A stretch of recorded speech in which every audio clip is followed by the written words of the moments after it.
Good afternoon, everyone. MIT's Alumni Energy, Environment, and Sustainability Network is pleased to present our February webinar, Scaling Up the Energy Transition, Investment and Innovation. EESN was organized more than a decade ago and has brought information about our changing environment and energy systems to MIT alums for all that time. Our three themes are closely tied, and today they are often thought of as climate change. The network's second goal is to connect alums.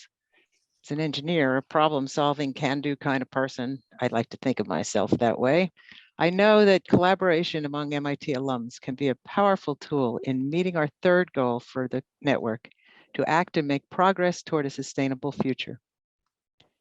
3 months ago at COP26, the goal of net zero greenhouse gas emissions was widely accepted. And for the first time, critical stakeholders other than the nations were there. The youth, citizens already hard hit by climate impacts, and financial and investment leaders. The question is, what will we actually do to stop human contribution to rapid global warming? What resources must be deployed? Industrialized nations pledged $100 billion to the effort at COP26. And what does it mean? A recent McKinsey study estimated the annual cost of converting our energy systems and adapting to sea level rise and extreme weather. It was estimated to be about $9.2 trillion, 2 orders of magnitude more than the nations pledged. However, 60 financial firms in a new global financial alliance for net zero pledged to devote investments to reaching net zero. And they start with $130 trillion in assets. The world currently spends $3.7 trillion a year on high emission assets. Power, our electricity, that is, transportation, our buildings. And $1 trillion of this money could pivot to no emission assets pretty easily. $2 trillion is already being spent each year. When you include the current policies around the world, the bottom line requires only an extra $1 trillion a year to get us to net zero by 2050. So there's a ton of opportunity in there. So our webinar today, we will introduce our speakers, Noor Ghadhanfar and Bella Tonkanogy, and we will have them speak for about 15 minutes apiece, and there'll be a question and answer period afterwards. So please use the Q&A feature right at the bottom of your Zoom screen. The chat is not activated for you today. We have expected a lot of people, hopefully over 100. The panelists will be able to put key points and information into the chat for you to see, things like links to our groups that we work with and that kind of stuff, and to see the questions and answers, and possibly even write you some answers if it's that simple. So let's get going. Over to our webinar committee leader, Ramon Bueno. Good morning. Welcome everyone. Glad to have folks joining in. So today on the topic Sarah announced, we're going to start with Bella Tonkanogy, who is the Director of Climate Finance at the Climate Policy Initiative, CPI. She leads the US-based team and guides the technical work in climate finance and other key CPI programs.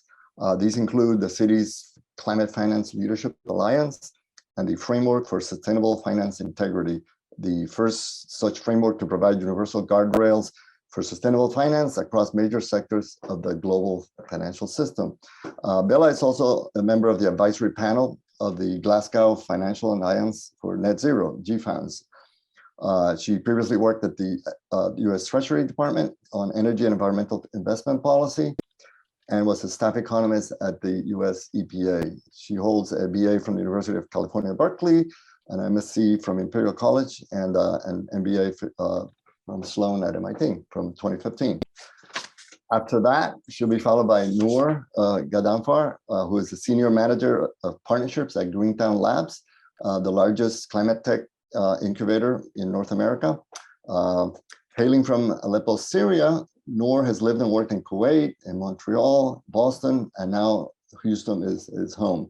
Her current work focuses on engaging corporate clients with a startup ecosystem, especially around energy transition in the Houston area and beyond.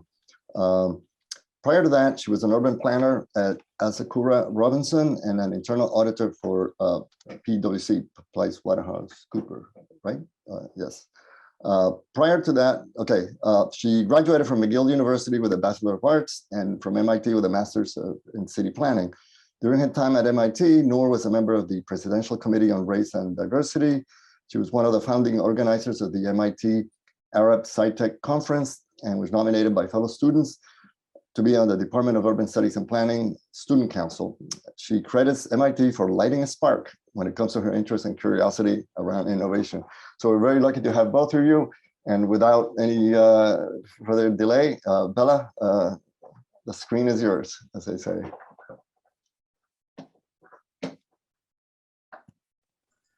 Great, thank you so much, Ramon and Sarah. Let me just check that you can see my slides okay?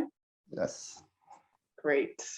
It's really a pleasure to be here. I share Noor's Noor's love of MIT and the spark of innovation that it also sparked in me. Very excited to be here today talking with so many alumni and being amongst this wonderful community again. So thank you so much for inviting me here. So if you're not familiar with my organization, Climate Policy Initiative, we're an analysis and advisory nonprofit organization with deep expertise in finance and policy, and our focus is on supporting governments, businesses, and financial institutions with the analysis and advice they need to address climate change. And we've been around since 2009. I'm based in the DC area, and we also have an office in San Francisco, as well as offices in London, Jakarta, Delhi, and Rio. So a truly global nonprofit organization. So what I'm going to talk about with you today are three things. First, just, what do we mean by investment in the energy transition? In particular, the topic that my organization works on, which is climate finance, and what do we know about climate finance? Second, to dig a little bit more deeply into how the financial sector is responding to the climate threat and opportunity, I should add. And then lastly, to talk about some of the levers that we see are really needed for increasing action from investors. So let me jump right into what is climate finance. So very simply, finance is in general about enabling activities on the ground, letting people implement what they want to on the ground. And so what climate finance is about enabling activities directed towards climate action. And that can be either mitigating climate change, so that means reducing greenhouse gas emissions, or supporting adaptation to climate change, which is about reducing the physical impacts of climate changes that are already occurring or expected to occur. And so this can be, so climate finance is relevant to many different sectors. It's about clean energy, it's about land use and agriculture, it's about disaster risk management, about cities and urbanization and smart infrastructure, it's about resilient infrastructure, and about energy access, amongst others. So really, it's about investment for climate action, sort of sector agnostic, as long as it meets the goals of either mitigating climate change or adapting to it. So what my organization has been doing since 2011 we've been tracking the annual flows of climate investment to understand where, who is doing the investing, what instruments are they using, what are they using it for, and then what sectors is it going to. So this diagram here is what is called a Sankey diagram.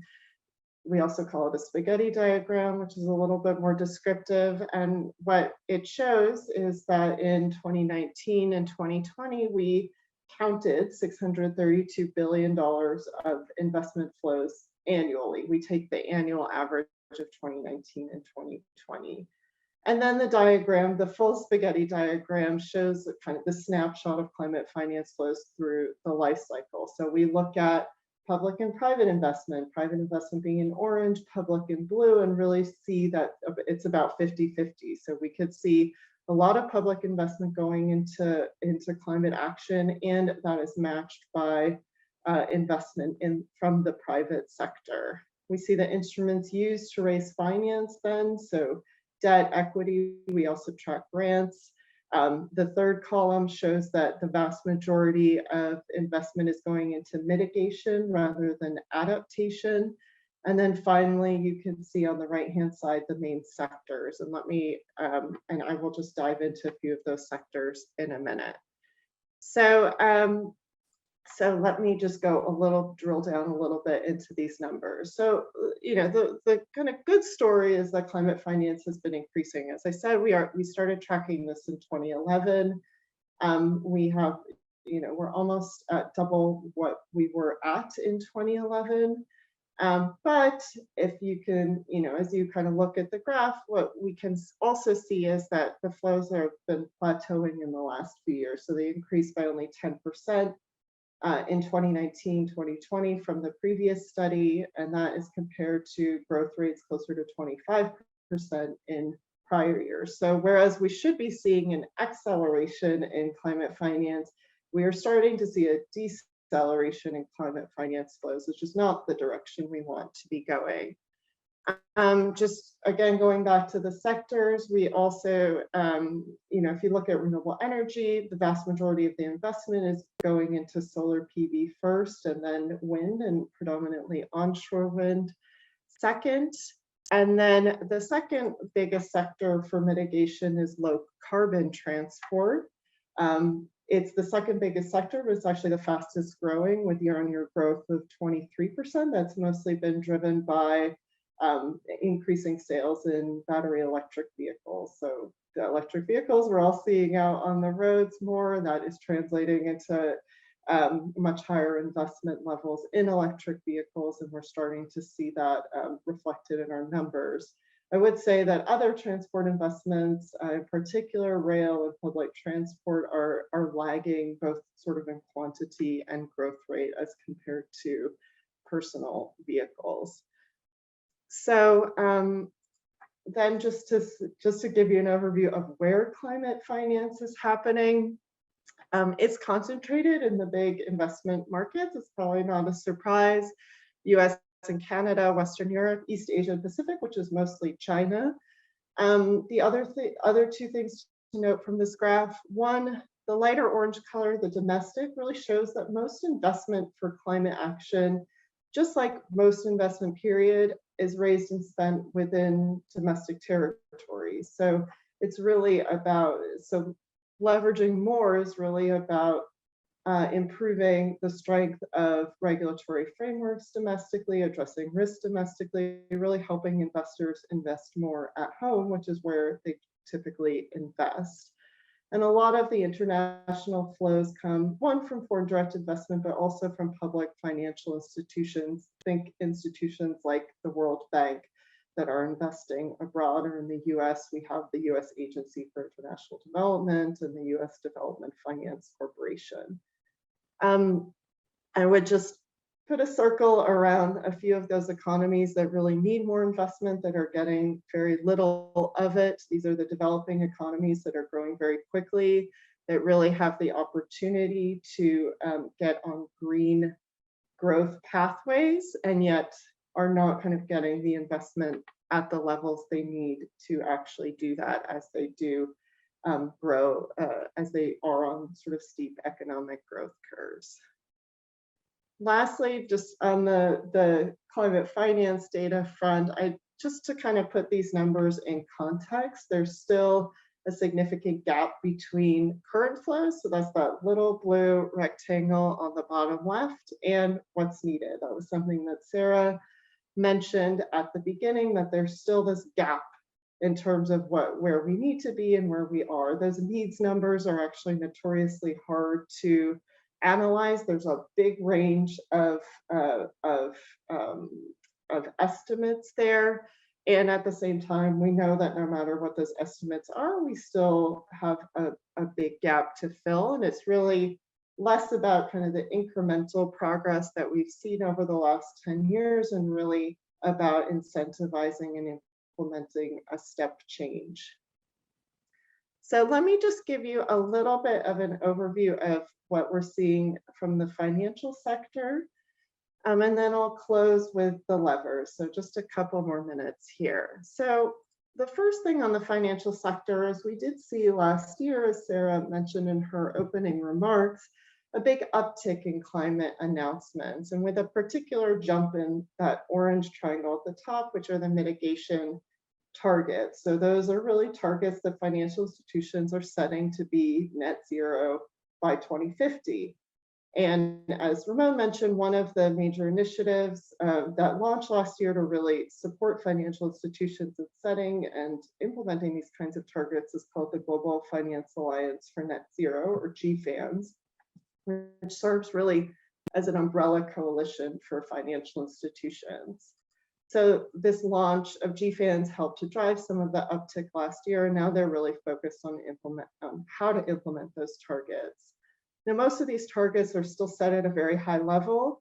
Again, net zero by 2050. So far, only a few of these companies have set interim targets. So say targets to reduce their emissions from their portfolios by 2030, which is absolutely critical for helping companies meet their long-term goals and provide a way to track progress. So we are expecting more and more of these companies to set those interim targets because that is a requirement of their membership in these alliances. So hopefully that grows significantly over the next couple of years, but it's certainly an area to watch if they really do set those interim targets in terms of understanding the credibility overall of what is going on in the financial sector. So just to say, we analyzed last year all of the targets the financial institutions have been setting around the world. We found about 93 trillion of financial assets represented.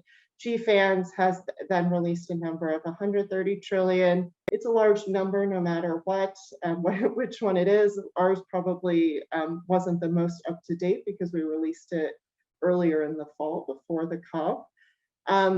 This is just the number of assets under management. It's not necessarily the assets that will be directed towards climate action. So that's just one thing that confuses people a lot. And most of those, kind of similar to our climate finance flows, are Western Europe and US and Canada. And then just to say that most of the financial institutions that are setting these targets are asset managers and commercial banks. So all of the 20 largest global asset managers and half of the largest commercial banks have set these net zero finance targets. So let me just close with a couple of thoughts on progress and how, and some of the ways that we think about how to get that step change that I was talking about.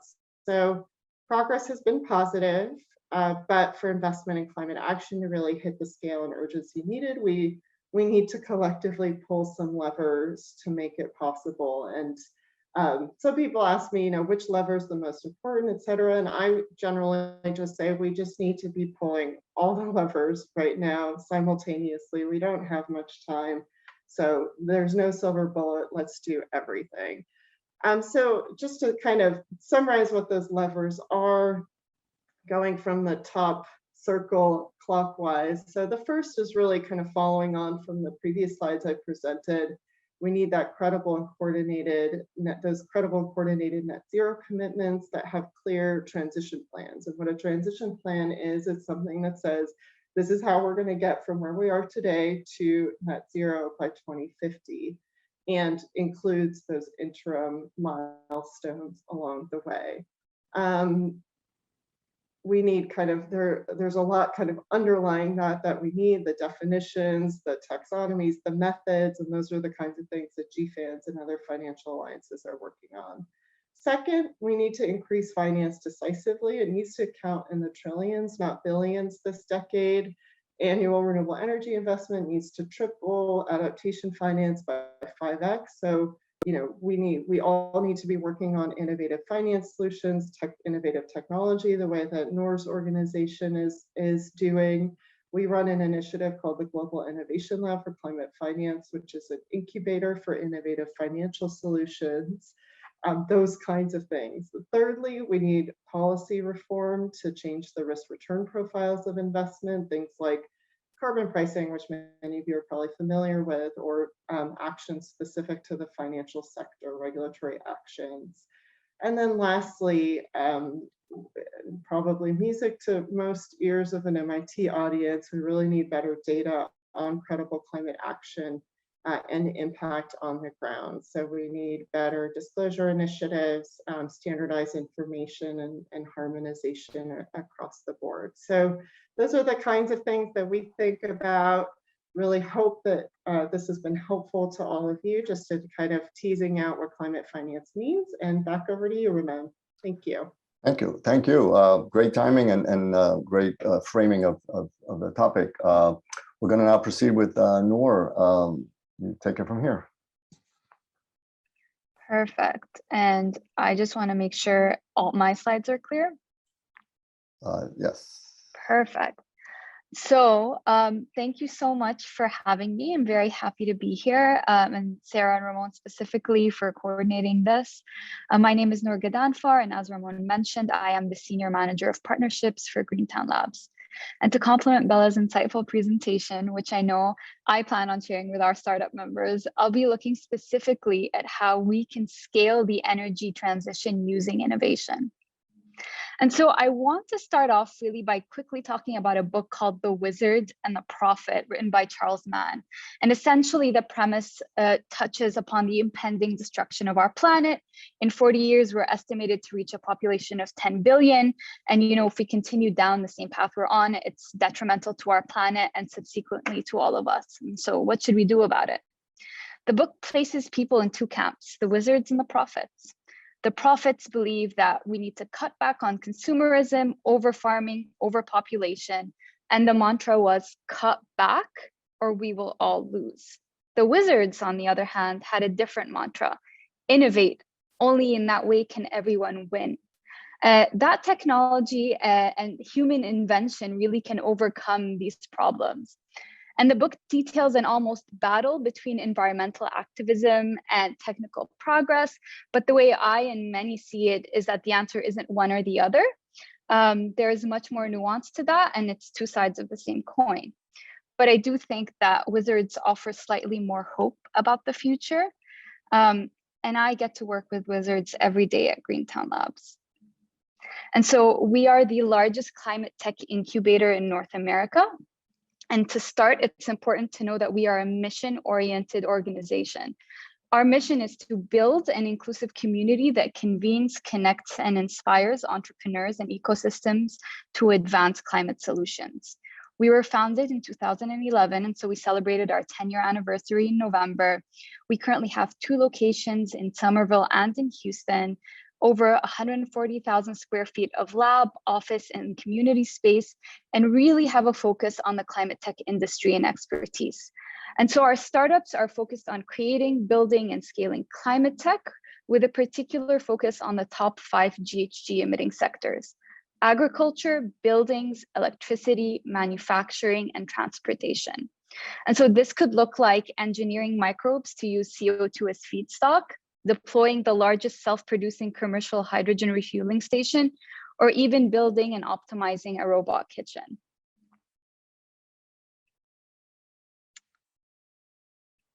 And so what do our numbers look like over the years? We were started by 4 startups out of MIT who decided to share rent because, as I'm sure all of us know, Boston rent is no joke. And so in the past 10 years, the numbers you really see in front of you are able to tell the narrative that innovation and climate tech are important and increasing in importance. And I will say that the number we are most proud of isn't the $2.2 billion that our startups have fundraised, but the 88% success rate. So this means 88% of 450 companies that are focused just on climate tech are still profitable. And when it comes to the most conservative estimates, only 20% of startups succeed. So that in and of itself is quite a feat. And I really want to focus a lot of this presentation on specifically why we decided to move to Houston and what that means for scaling the energy transition. It almost seems very counterintuitive that the largest climate tech incubator in North America would open its second location in a city notable for its oil and gas legacy, but it's not, and here's why. So first, Houston is the global energy capital. It's home to over 4,500 energy-related firms and employs close to 250,000 people in energy. This means that Houston can lead the energy transition at scale, and this is going to require a lot of innovation. We like to think of Houston as on its way to becoming the energy transition capital of the world. Second, we're filling a gap. No climate tech specific incubator or ecosystem convener exists. And when you have such a large concentration of energy focused endeavors here, you need an incubator to match. And Houston climate tech startups have a need for a community like that. Third, we have committed champions that are on this journey with us, from corporates that helped fundraise for us to come here, to Mayor Turner, the mayor of Houston, writing a letter to our board of directors asking us to come. And so a good example of this also is when Houston's Climate Action Plan was published in 2020 and had a stated goal of being carbon neutral by 2050, which, fun fact, is the same goal as Boston. This is a huge endeavor. I don't think we're nearly as close as Boston is to achieving that goal, but we're getting there.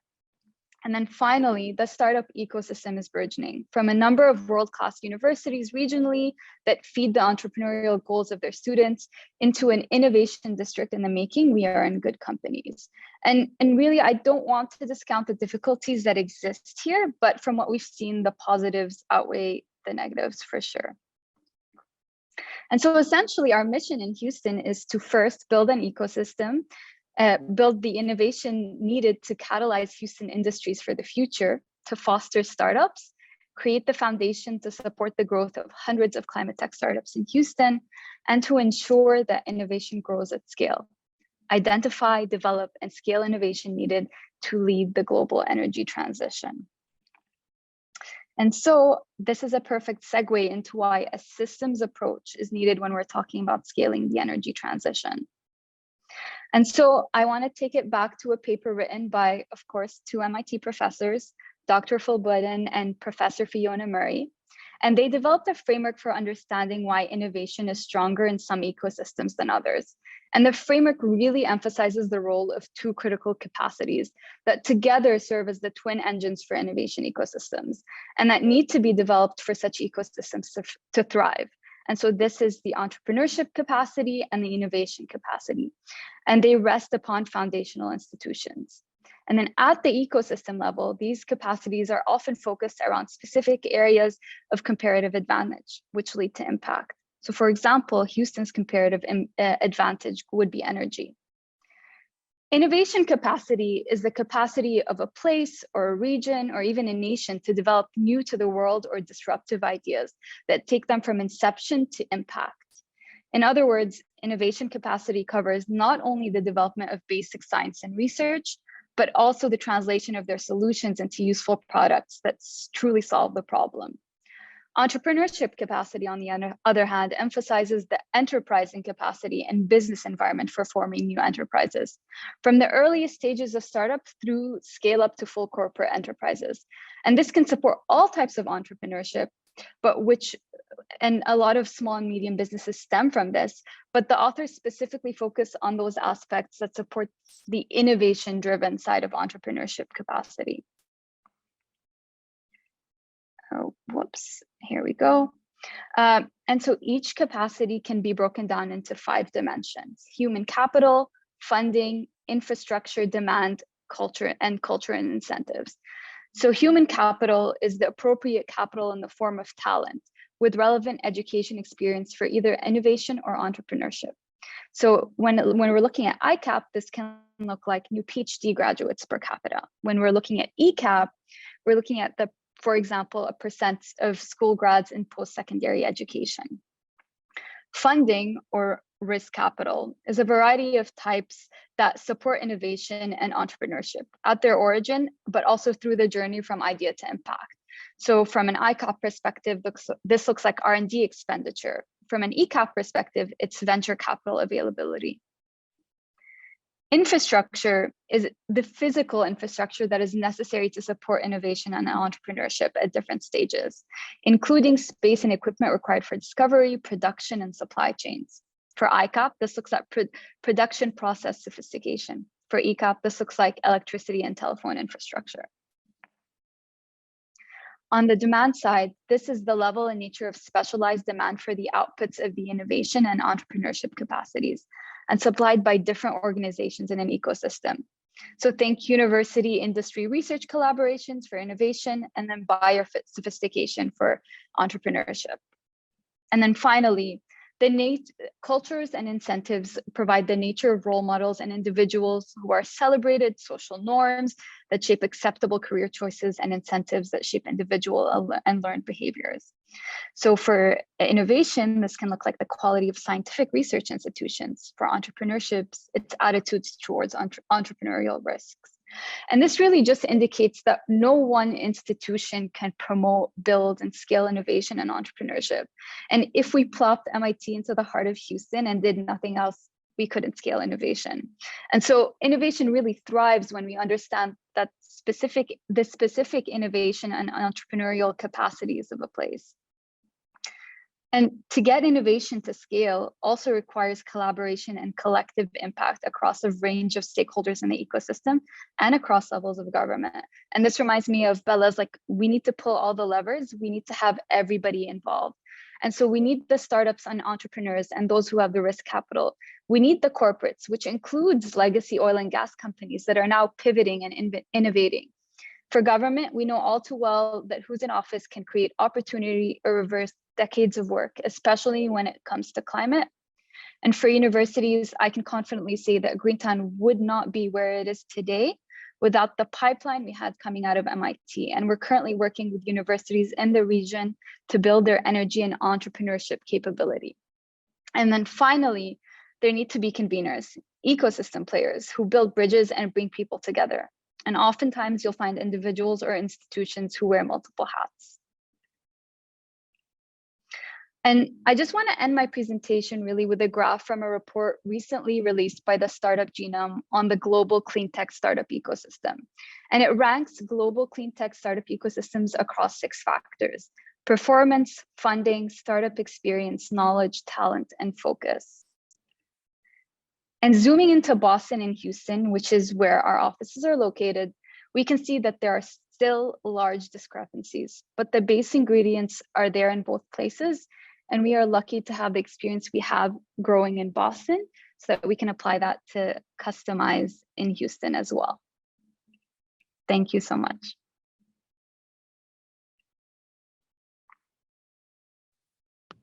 Wow. Thank you. We are getting a couple of questions that I think both of you could be answering. Actually, Bella, you started off typing an answer on one, which I think both of you might have some comments on. And this was from E.R. Hoffer. What impacts do you see from movements like the Third Act Group people, encouraging people over 50 to move their personal investments and bankings to institutions with better fossil-free track records? So there's the divest discussion, and perhaps you could each offer a little bit of comment on that. Noor, you're still unmiked, so I don't. I'm happy to go first. I mean, it's a great question. It's, it's one of, I think it's part of the all of the above strategy. It's, that kind of action is really important. It's, it's unlikely to achieve the kind of the full system level change that I think is really needed on this issue.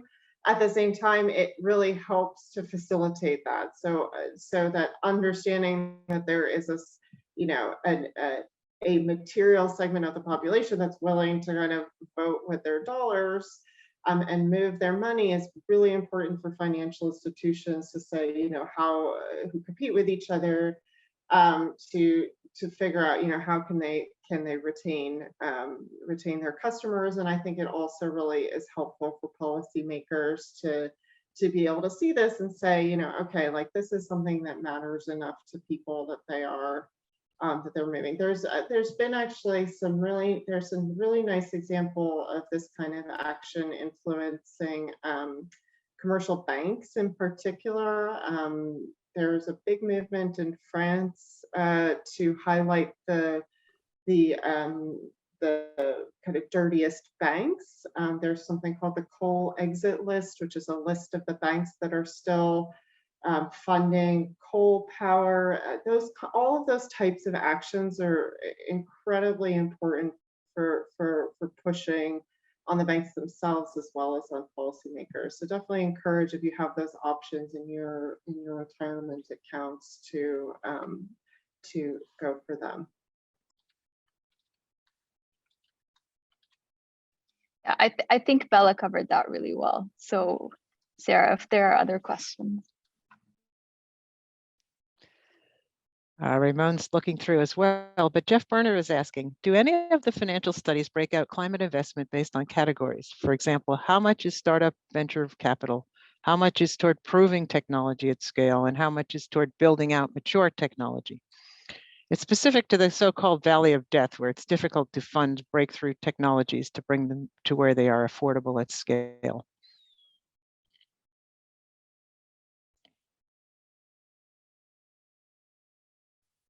I don't know who should answer, but do either of you have some? Maybe you can, yeah, maybe Nora, you could talk about just that valley of death, and I can think about on the study side. Yeah, absolutely. And so just so I'm rereading your question again, how much is towards proving technology at scale? How much is towards building out mature technology? This is a very interesting question. And I will say that specifically as it relates to our startups here in Houston, we're finding a lot of our technology is at that point where our startups are looking to pilot, but getting specific pilots even before they're getting to scale has been difficult. And so we look at a lot of our startups through technical readiness level, so TRL level. And so a lot of our technology here is between usually 3 or 4, and our startups graduate from the incubator at around 8. So they're raising their seed or Series A at Greentown, and then as they're raising their Series B or have just raised, they tend to leave. And I do not have an exact answer for you. I wish I did, but I am finding that specifically in Houston, it has been difficult getting to that point of proving that, knowing the technology is there and knowing that it works, but almost piloting it to make sure it works on a much larger scale. And we just say on the, just to add to that, on the studies front, we don't separate that out. I mean, our studies aren't really focused on the technology spectrum, but of course it's an issue that everyone faces, right? So I don't know of any studies that say, you know, this much is going into this stage, this much is going into that stage. And anyway, the numbers would be vastly different just because of the scale of investment happening at each stage is sort of by definition different. I would say, you know, we struggle. So in the incubator that we run, which is focused on financial models, the entrepreneurs that we work with, who are mostly working in emerging markets, are facing that same problem. It's like they have enough money to get started, kind of figure out what they want to do, you know, get the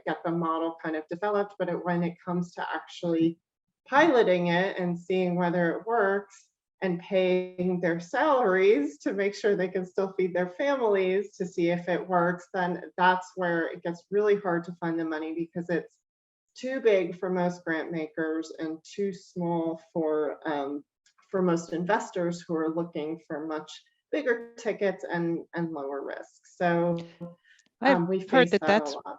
That's where the big companies, like Nora was saying, part of the ecosystem in Houston, companies like Shell, who already have government mandates of going to net zero, they probably are actually very good places to go with pilots. Do you think that's correct, you guys? I will touch on that, and I completely agree, Sarah. A lot of climate tech is B2B. And so for smaller startups that are looking to sell or license or do a joint venture, corporations that are much larger, that almost are too large to innovate internally, it's a perfect place for them to go and test something out.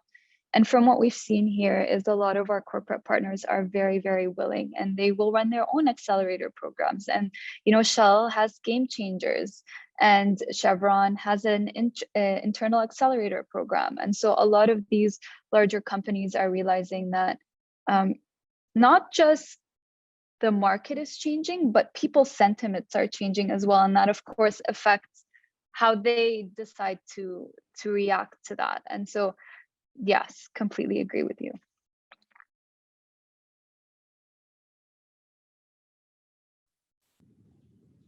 Ramon, after I ask this one, maybe the next one here.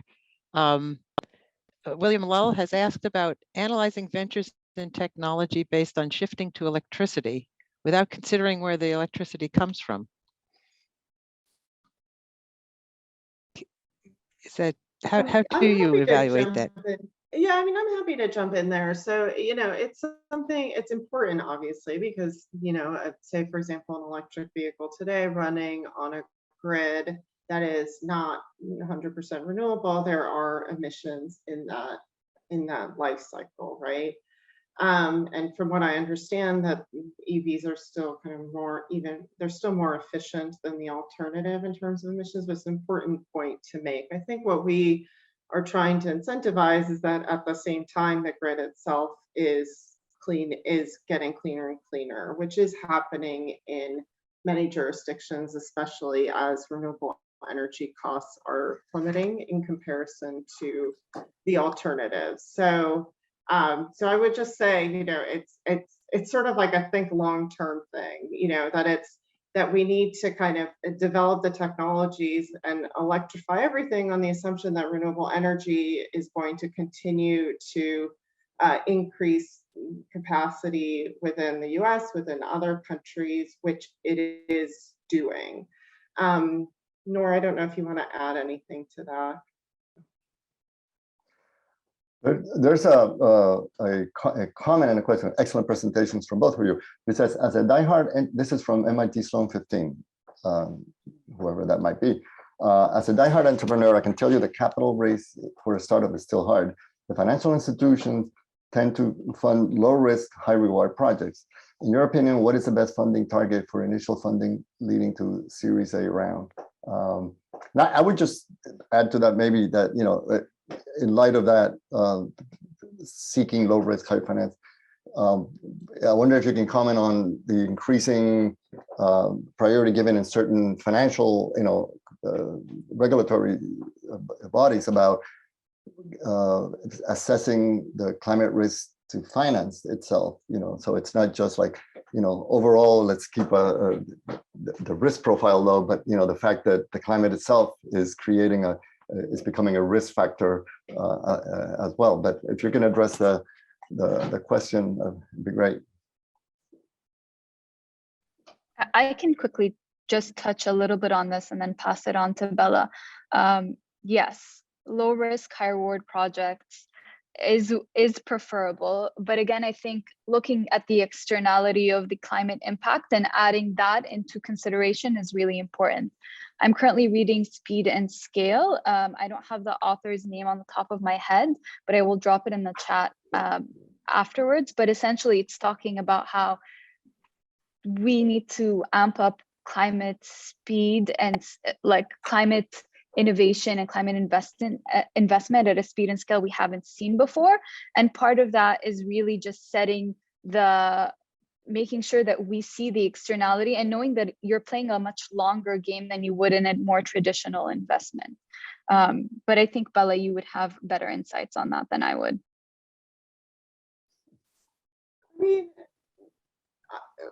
I mean, I think as this person is, as they say, a diehard entrepreneur, they've probably dealt with a lot of the exact, like, precise types of financing institutions that are kind of available in this valley of death, which are not many, as we've been talking about. I think the one place to look at, which I found really interesting, is sort of the efforts of the philanthropic community and impact investors to try to fill some of that gap. So I don't know how much Greentown Labs has interacted with them, but another MIT based and started organization is called the Prime Coalition. Their focus has been in driving foundations and philanthropies into early stage climate tech, where, before Prime started, there was like basically $0 coming. But those are the types of investors that might have longer time horizons, be willing to take higher risk for lower reward, the flip of financial institutions, and are really kind of an important piece of the puzzle for getting through that valley of death. So I would look into them. They do have an impact fund, and they have some really nice impact tools as well. For example, if anybody here is a climate tech entrepreneur. I would just briefly add that in light of precisely that concern in the question, my understanding is that that's one of the paradigms of how MIT set up a few years back, what's called the engine, which is really looking at ways to tackle these issues, but with a consciousness about patient capital, so-called, people who are organizations that can see promising ideas and are willing to stick with them a little bit longer than most people who are looking for a quicker return. Sarah, have you had a chance to look at There's so many good questions. Go ahead, Bella, did you see one? Go ahead. I'm just going to answer this one about the Ukraine war, because it's sort of been on the top of my mind. Obviously, I'm sure it's on the top of everybody's mind. I mean, I'm curious about the point about it likely to be a major setback to the global effort to meet the climate challenge, because I could also see it potentially as an accelerant, in the sense that Europe is realizing that they can't continue to rely on Russian gas in the long term, and that that oil and gas continue to be, the reliance on oil and gas continues to be a threat to national security, to many nations' security. So I think there is a scenario in which this accelerates action. As in particular, as we see gas prices going through the roof, people maybe will consider efficient vehicles, or more efficient vehicles again, or EV that is more dependent on domestic resources. So I do think that there, ideally that there, hopefully that could be a silver lining, still to be seen, obviously. Yeah, I mean, we just had a huge punch from governments having to fund COVID and private businesses having to fund COVID. So another, this is another, the world economy is always facing these kinds of issues. And I like your optimism that this might push us into the cheaper power at this point, which is renewable. There were a couple of questions. Yeah, I was going to say, I see a couple of questions that are related. There's one from Michael Laird saying, what impact will the grants and research funds from the Bipartisan Infrastructure Act have? Do you see particular funding areas that are big enough for significant impact, and vice versa? Where is the funding fall short of needed levels? And I think, related to that, Tim Connors writes, although there is no silver bullet, do you have any thoughts on the one or two most important policy moves that are to encourage entrepreneurial and innovation initiatives? I see them as kind of complementary questions. So I can jump in. I mean, U.S. policy and U.S. funding are not my areas of sort of specialty. So I can't give a full answer to this in particular. I think there's been a lot of discussion of the interaction between the Bipartisan Infrastructure Act, which passed, and then the Build Back Better Act, which didn't pass. And a lot of the climate spending was in the Build Back Better Act, and I think in particular around EVs and related innovation funding. So I'm not going to get into all of that because it's not my area of expertise. I will say that the one thing that I think has been most exciting in a very wonky way about some of the proposals has been the inclusion of something called pre-development funding. So looking at for infrastructure for communities, trying to get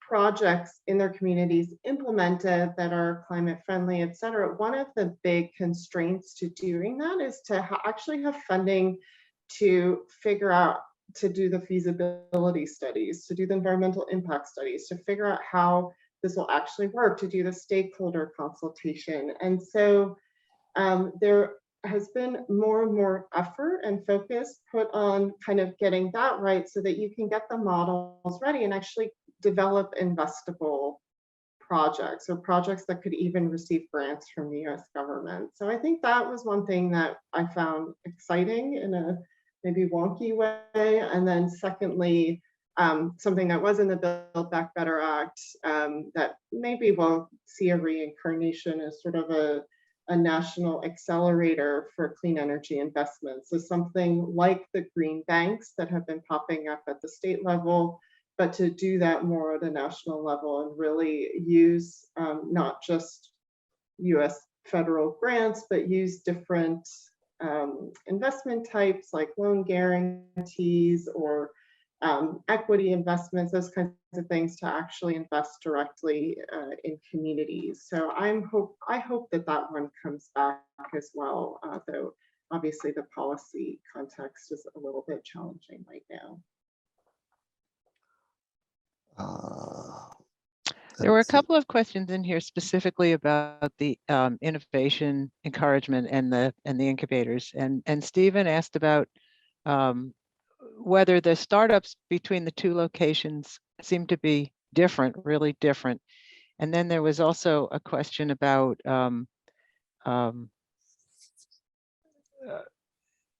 whether or not, oh, I'm sorry, this isn't as related as I thought it was. Oh, there's one here from Shamatis Banerjee again about VC money and discipline on startups. How can the ecosystem for climate innovators be established, which of course you're working on right now? So is there a difference in the way the startups are working, and how do we make sure that innovation is encouraged? Yeah, that's a great question from Stephen, because there are some notable differences between the startups we see in Somerville and the startups we see in Houston. Mainly, a lot of what we see in Somerville is people who are spinning out of universities like MIT and Harvard.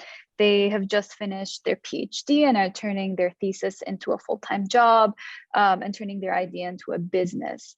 Comparatively, here in Houston, we have a lot of our entrepreneurs are a lot more experienced. They have 15, 20 years of experience in the energy sector.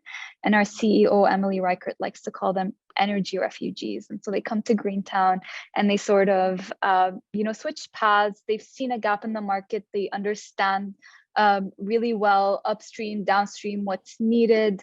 And so they start their own business here. And I think there have been many complements between both ecosystems, because you have a very, let's say, experienced, mature startup community in Houston, whereas up in Boston, it's a much more established innovation ecosystem. And in Houston, it's much more recent. So to build the bridges between those ecosystems has been really rewarding. And we see our startups talking to each other all the time about questions. And the other thing I will say is, especially when we're looking to scale, I particularly think Boston and the Northeast is quite unique. The rest of the country does not look like that, and the markets do not respond in the same way. And so if you really want to be looking at scaling in at least North America, Texas and the Midwest more broadly, and the South is a good place to do that in. There's more land. First of all, a lot of climate tech is hardware focused, and so it needs the space to deploy.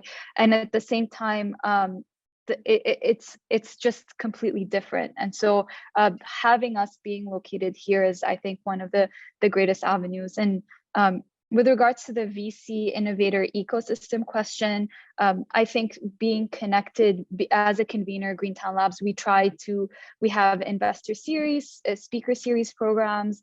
We try to host as many forums as we can here, and it's essentially building those bridges as well.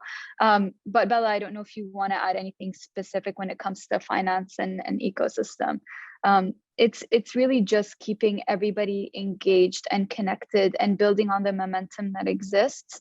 The COVID pandemic, I think, has accelerated the shift towards, especially in Houston, what you see is climate tech and energy transition. I mean, we saw in the drop in oil prices, we saw this with the Texas freeze. The state and the city of Houston itself is ready to navigate away from that. And I think as well, one final thing I will say is the vision towards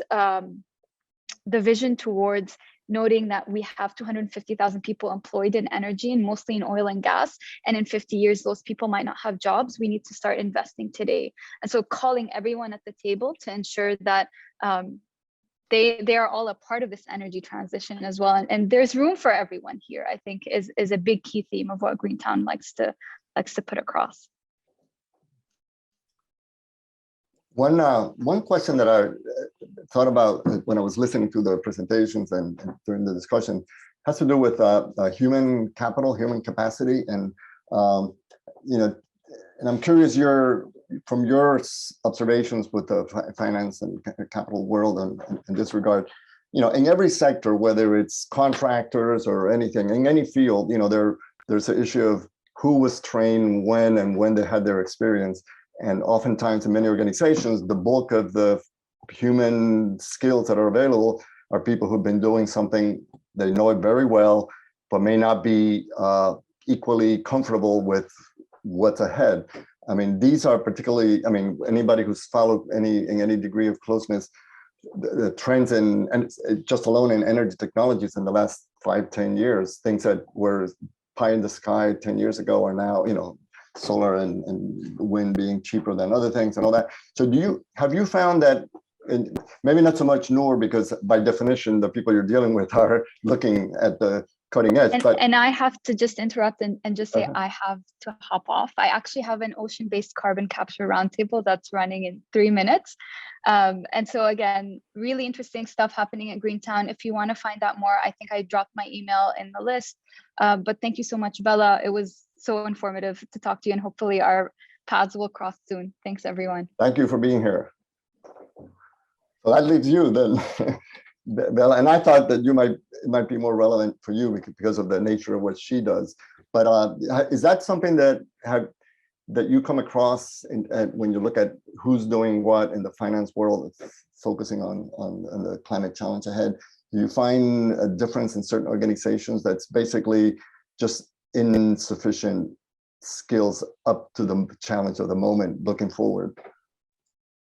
Yeah, it's a huge question. I actually have a call on Monday with somebody who's runs a big consulting company, internal university, about this question that they're trying to figure out how to upskill their workforce on climate and climate finance, and how they can really help then translate that into the consulting work they do. So I think it's an important question. I can't say I have the answers to it, although I do see that there, one thing I think that heartens me is that I see a lot of graduates coming out of universities, undergrad program, graduate programs, who are really keen to work in this area. And I see that more and more and more. So I think there is, there's a nice opportunity now to kind of, at least with the younger workforce coming online, to really work with them in these topics. That's great. And we're just about out of our hour. We do try to keep these things short. You guys were great, and thank you to the Alumni Association for their support. Moana, could you put the Bella, can we put your email in the chat as well? Would you please put the emails for our two speakers in the chat, as well as the EESN webinar, EESRN website thing? HTTP in there. I did want to close by saying that we're very delighted to have you all here. To quote, join EESN means that you would sign up for our mailing list. Many of you are already on it, but if you go to our website, there's a page that says participate, and it shows you how to sign up for the mailing list, so you'll get notice of our upcoming events. Next month, we are going to be sponsoring a webinar on hydrogen. We're not quite sure how that will work, but it is about retrofitting for hydrogen and whether hydrogen and how hydrogen can replace fossil gas as we transition to no carbon. We also have a kickoff of a new program on March 29th. ESN has a new group, a climate business and innovation group. So we hope you guys will be interested in that and will sign up to participate in the group and in perhaps the new program. The very first event will feature a platform for alumni businesses and ideas and how they can work with the support of other alums. So there'll be some pitch presentations and there'll be some advice and support from other alums. Now, many of our alums are investors, so I won't take the money off the table necessarily, but that the point is, what value can alums add? And please write to the Climate Business and Innovation Group directly. I'm going to put their email into the chat right now. And I want to thank you all for coming. And it's been delightful doing this with you all, and very informative and helpful webinar. Thank you so much. Thank you, Bella. Thank you, Moana and the staff. And thank you, the attendees. Without you, we don't have a reason to be here. So thank you.